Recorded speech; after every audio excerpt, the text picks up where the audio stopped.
एक लक्षात घ्या, त्यांचंच म्हणणं आहे असं तुम्ही कसं काय म्हणू शकता? सातत्यानं आम्ही हेच म्हणतो आहोत ना. हे जे देवेंद्र फडणवीस यांना राज ठाकरे यांनी पाठिंबा दिलेला आहे, काल आपण त्यांचं भाषण ऐकलं. ते देवेंद्र फडणवीस यांच्या मागे ठामपणे उभे आहेत. आणि हे कबरी वगैरे उखडण्याचं राजकारण भारतीय जनता पक्ष आणि फडणवीस यांच्या लोकांचं आहे. देवेंद्र फडणवीस यांच्या मंत्रिमंडळात जे लोक आहेत बिंडोक, ही त्यांची भूमिका आहे. हे वातावरण त्यांनी खराब केलेलं आहे आणि देवेंद्र फडणवीस यांनी त्यांच्यावर कोणतीही कारवाई केली नाही आणि ते मूकपणे या सगळ्यांना पडद्यामागून उत्तेजन देत राहिले. त्याच्यामुळे देवेंद्र फडणवीस यांनी चांगलं काम केलं तर आम्ही त्यांना पाठिंबा देऊ, हे चांगल्या कामाची यादी त्यांनी जाहीर केली पाहिजे होती काल. त्यांना कोणत्या चांगल्या कामाची अपेक्षा देवेंद्र फडणवीस यांच्याकडून आहे? कॉमस्कोर नुसार आता isakal.com आहे देशातील नंबर 1 ची मराठी न्यूज वेबसाईट. प्रत्येक अपडेटसाठी isakal.com ला नक्की भेट द्या. कुणाल कामरा यांचा स्टुडिओ फोडला आणि त्यांना गुन्हेगारांना पाठीशी घातलं, हे चांगलं काम आहे का? मुंबईमध्ये मराठी माणसाची पिछाड सुरू आहे. महाराष्ट्रातून उद्योग बाहेर चाललेले आहेत आणि देवेंद्र फडणवीस त्याच्यावरती काहीच बोलत नाही. ते चांगलं काम आहे का? मुंबईत मराठी माणसाला घर नाकारलं जात आहे, मराठी संस्कृतीवरती हल्ला होतो आहे. हे चांगलं काम असेल तर जरूर देवेंद्र फडणवीस यांना पाठिंबा देणं ही राष्ट्राची गरज आहे, राष्ट्राची गरज आहे. पण ठीक आहे, औरंगजेबासंदर्भात, त्याच्या कबरी संदर्भात आम्ही सातत्यानं हीच भूमिका घेतलेली आहे की ते महाराष्ट्रातल्या मराठा योद्ध्यांच्या, छत्रपती शिवाजी महाराजांसाठी ज्यांनी आपल्या प्राणांची आहुती दिली, त्या सगळ्यांच्या हे शौर्याचं प्रतीक आहे आणि ते राहिलाच पाहिजे. पण काल त्यांनी अशी एक भूमिका मांडली की मराठी भाषेचा अपमान करणाऱ्यांच्या पण लोकसभेत त्यांची भूमिका वेगळी होती पूर्णपणे. ती भाजपच्या सोयीची होती. आणि आताही बघा, मराठी माणसासंदर्भात कानफटात आवाज काढायचा असतो त्याने जरूर काढायलाच पाहिजे. तो कोणत्या पक्षाचा नेता ही भूमिका मांडतोय त्याच्याविषयी आमच्या मनामध्ये कधी संदेह असणार नाही. बाळासाहेब ठाकरेंनी ज्या शिवसेनेची स्थापना केली मराठी माणसासाठी, की ज्या पद्धतीनं मराठी माणसाचं संघटन भारतीय जनता पक्षानं तोडलं, उद्ध्वस्त केलं, हा मराठी माणसाच्या एकजुटीवरचा सगळ्यात मोठा हल्ला आहे. त्याच्यामुळे माननीय राज ठाकरे यांनी मनावर घेऊन जर कोणाच्या कानफडात मारायचं ठरवलं असेल तर नक्कीच त्यांचं स्वागत. आम्ही तर आहोतच, पण बाळासाहेब ठाकरेंची शिवसेना फोडण्यामागे देवेंद्र फडणवीस यांचा मोठा हात आहे, अमित शहांचा हात आहे, नरेंद्र मोदींचा हात आहे. ही शिवसेना बाळासाहेब ठाकरेंनी मराठी माणसासाठी स्थापन केली. त्याची शक्ल करून मुंबईवरती व्यापाऱ्यांचा ताबा राहावा म्हणून जे राजकारण झालं, त्यात राज ठाकरे यांना ज्यांना पाठिंबा देऊ इच्छितात त्यांचं राजकारण आहे. आम्ही सगळे तरी ठामपणे, खंबीरपणे मराठी माणसाच्या पुनर्वसनासाठी आणि प्रगतीसाठी आम्ही काम करतो आहोत. अशा वेळेला जे महाराष्ट्राचे शत्रू आहेत त्यांना मदत होईल अशा प्रकारची भूमिका कोणी घेऊ नये, अप्रत्यक्ष सुद्धा घेऊ नये, असं आमचं मत आहे. कशावर? बघा, त्यांचं इतकं मोठं भाषण आहे तर प्रत्येक मुद्द्यावर बोलता येणार नाही. पण राज ठाकरे यांच्या संपूर्ण भाषणाविषयी म्हणजे असं म्हटलं आहे की त्यांचं कालचं भाषण हे सर्वसमावेशक होतं. त्यात इलेक्ट्रॉनिक वोटिंग मशीनच्या एकूण प्रकाराचा मुद्दा होता. असेल ना, बघा, ते एका पक्षाचे प्रमुख आहेत. एका पक्षाच्या प्रमुखानं त्यांच्या मेळाव्यात केलं ते भाषण आहे, ते करू द्या ना, काही हरकत नाही. त्या प्रत्येक मुद्द्यावरती आम्ही विश्लेषण केलं पाहिजे असं काही नाही. कशा करता करावं? काल नरेंद्र मोदींचं भाषण झालं ना, काय ते म्हणे संघाने गुलामीच्या बेड्या तोडल्या. हा त्याने शोध कुठून लावला? हा शोध त्याने कुठून लावला? संघानं गुलामीच्या बेड्या तोडल्या. भारतीय स्वातंत्र्य लढ्यामध्ये संघ कुठेच नव्हता ना. भारतीय स्वातंत्र्य लढ्यात संघाचं योगदान काय याच्यावर त्यांनी एकदा आमच्याकडून ब्रीफिंग घेतलं पाहिजे सगळ्यांनी. गुलामीच्या बेड्या तोडल्या म्हणजे काय केलं सांगा, हे स्पष्ट केलं पाहिजे. गुलामीच्या 150 वर्ष हा देश गुलामीच्या बेड्यात जखडलेला होता. काँग्रेस म्हणजे महात्मा गांधींपासून पंडित नेहरू, लाल बहादूर शास्त्री, सरदार पटेल, भगतसिंग, वीर सावरकर या सगळ्यांच्या नेतृत्वाखाली एक लढा झाला आणि गुलामीच्या बेड्या तुटल्या. त्यात मोदी म्हणतात त्यात तो संघ कधीच नव्हता आणि कुठेही नव्हता. लोकांसमोर खोटा इतिहास ठेवण्याचं जोपर्यंत बंद होत नाही तोपर्यंत या देशाच्या जनतेची मानसिकता सुधारणार नाही. तुम्ही लोकांना अंधभक्त करताय, भ्रमिष्ट करताय, वेडे करताय. हा देश एक दिवस जगामध्ये वेड्यांचा देश, खोटाड्यांचा देश म्हणून यादीमध्ये एखादा यायचं. कुणाल कामरा आज मुंबई पोलिसांपुढे चौकशीला हजर राहण्याची शक्यता व्यक्त केली जाते. अजूनपर्यंत कुणाल कामरानं तशी काही मुंबई पोलिसांना माहिती दिलेली नाही, पण असंही म्हटलं जात आहे आणि त्यांनी स्वतः पोलिसांनाही कळवलेलं आहे की त्याच्या जीविताला धोका आहे. नक्कीच. खरं म्हणजे देवेंद्र फडणवीसांना जर चांगलं काम करायचं असेल तर त्यांनी त्यांच्या मंत्रिमंडळात जे सदस्य आहेत त्यांनी कुणाल कामराला ठार मारण्याची धमकी दिली आहे. असा माणूस मंत्रिमंडळात कसा राहू शकतो? दुसरा जर कोणी असता त्याला एवढ्याला पोलीस घेऊन गेले असते आणि जीवे मारण्याच्या धमकीबद्दल त्याला मोका लावला असता.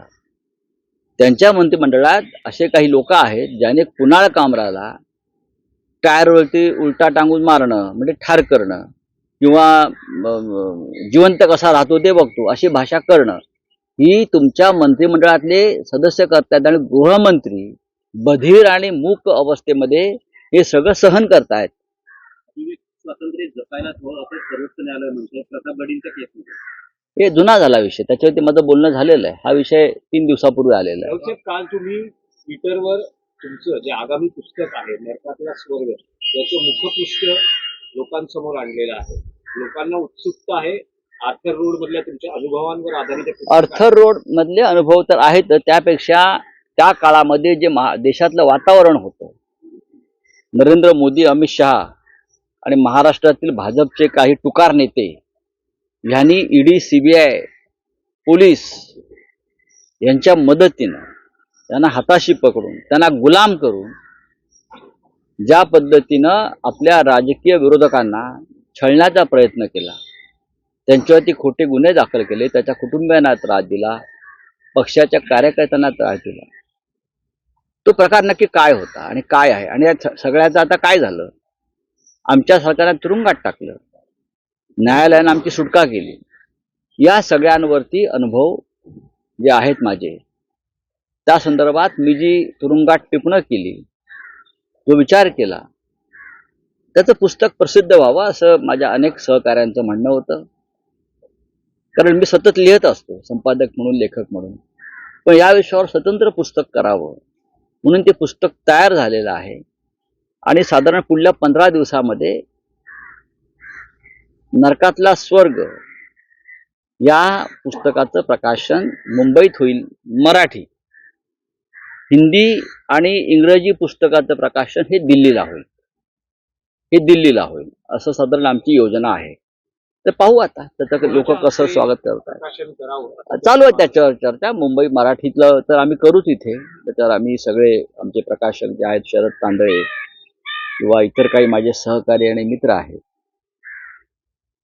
आम्ही सगळे मिळून ठरवतोय. कारण हे सगळे अनुभव हे देशाच्या जनतेपर्यंत जावे. माझ्याप्रमाणे अनेक लोक तुरुंगात गेले. म्हणजे संसदेमध्ये माझ्याबरोबर साकेत गोखले आहेत, ते साबरमती तुरुंगात होते. संजय सिंग तुरुंगात राहिले, अरविंद केजरीवाल तुरुंगात राहिले, हेमंत सोरेन राहिले, अशा मनीष सिसोदिया राहिले, इथे अनिल देशमुख राहिले, त्यानंतर इथे नवाब मलिक तुरुंगात गेले. आणि या सगळ्यांना तद्दन खोटे गुन्हे निर्माण करून त्याखाली तुरुंगात पाठवण्यात आलं. कारण हे सत्य बोलत होते आणि सरकारच्या किंवा केंद्राच्या दबावाखाली झुकले नाहीत. पण त्यात या अनुभवांमध्ये अनेक गौप्यस्फोट कशाला पाहिजे? तुम्ही गौप्यस्फोट शब्द का वापरताय? पुस्तकाचा हेतू गौप्यस्फोट करणं नसतो. तुम्ही जेव्हा आपल्या जीवनातले अनुभव आणि कथन करताय त्याला तुम्ही गौप्यस्फोट म्हणू शकत नाही. जे घडलंय, जे अनुभवलंय, जे पाहिलंय, जे ऐकलंय ते तुम्ही उतरवता आणि ते सत्य कथन असतं. ते सत्याचे प्रयोग म्हणा फार तर. 16 तारखेला शिवसेनेचं नाशिकमध्ये दुसरं एकदिवसीय निर्धार शिबिर होतं. तर काय रूपरेषा काय? म्हणजे माननीय उद्धव ठाकरे नेहमीप्रमाणेच त्या अधिवेशनाला उपस्थित राहतील, शिबिराला. संपूर्ण महाराष्ट्रामध्ये अशा प्रकारची शिबिरं घ्यावी ही आमची भूमिका आहे. ईशान्य मुंबईत ते शिबिर झालं. आता नाशिकला आहे. नाशिक नंतर आम्ही धुळे, जळगाव म्हणजे उत्तर महाराष्ट्राचं एक शिबिर आहे. त्यानंतर आम्ही नगर, शिर्डी भागातलं एक शिबिर करू. मग पुण्यामध्ये करू, अशा विदर्भात करू, मराठवाड्यात करू, कोकणात करू. प्रत्येक ठिकाणी शिबिर आहेत आणि माननीय पक्षप्रमुख उद्धव ठाकरे हे या प्रत्येक शिबिराला उपस्थित राहतील. नवीन वर्षात गुढी उभारा आम्हाला लागा असं उद्धव ठाकरे देखील म्हणाले. चांगलं आहे ना मग. गुढी उभारा तो मग उभारू ना. उभारण्याचं काम सुरूच आहे. आमची गुढी ही उभारलेलीच आहे. आमचा गुढीचा दांडा पळवण्याचा प्रयत्न झाला बरं का, चोऱ्या केल्या दांड्याच्या, पण गुढी आमची कायम आहे. ती आमच्या हातातच आहे. ज्यांनी या दांडा पळवला त्यांना आता दिल्ली दांडा घालते आहे. बघा तुम्ही कसा घालतो. संभाजीराजांची हत्या झाली म्हणून आम्ही गुढी उभारत नाही असं वडेट्टीवार म्हणाले काल. नाही, ठीक आहे त्यांची भूमिका असेल. सितंबर में रिटायरमेंट का एप्लीकेशन लिखने के लिए शायद वो आरएसएस मुख्यालय गए.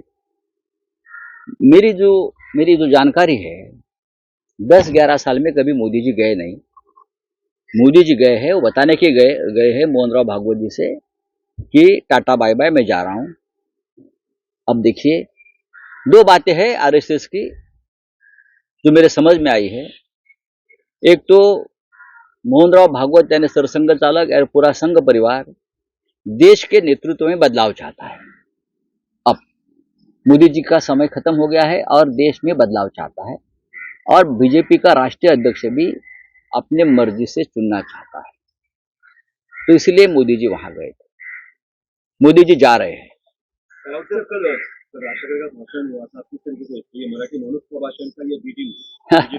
लोकसभा चुनाव से पहले हिंदुत्व वाली भाषा कर रहे थे. विधानसभा चुनाव में भी हिंदुत्व की भाषा ही की. अब अचानक मराठी मानुस की भाषा की है. लेकिन मराठी मानुस की जो संगठना भारतीय जनता पार्टी ने शिवसेना को जो तोड़ दिया है, वो अगर आप देखें तो राज ठाकरे जी की राजनीति जो है वो भारतीय जनता पार्टी को समर्थन देने वाली है. मराठी मानुस हमेशा शिवसेना के साथ रहा.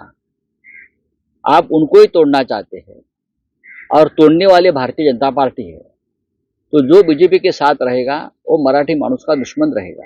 थँक्यू. नरेंद्र मोदी आणि भागवत यांची भेट झाली.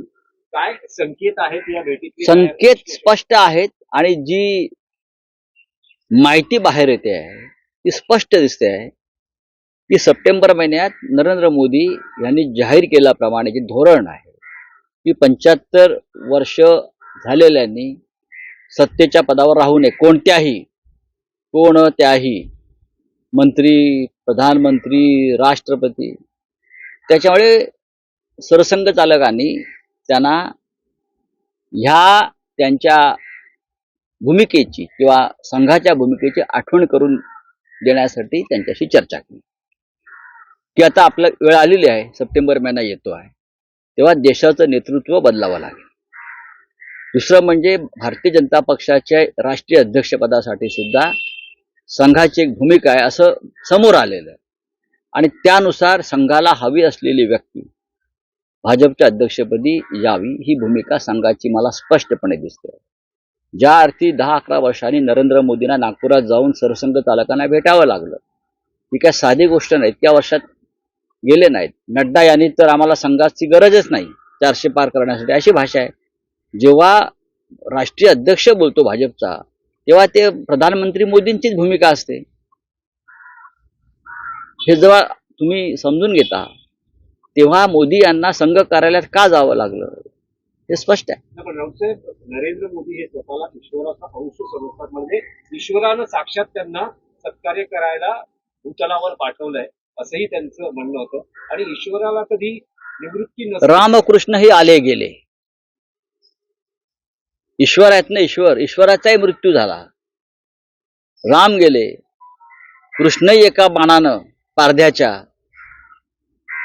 हे लोक सोडून गेले. प्रत्येकाला आपली सत्ता सोडावी लागली.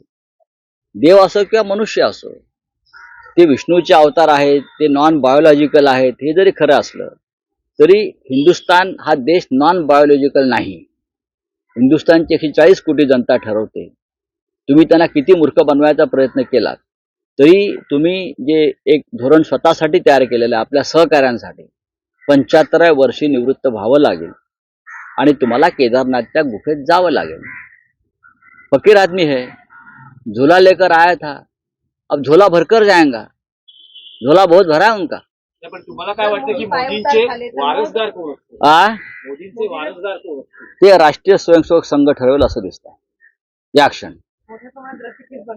म्हणूनच मोदींना काल बोलवून त्यांच्याशी चर्चा करण्यात आली आणि संघाची चर्चा ही बंद दाराआड असते.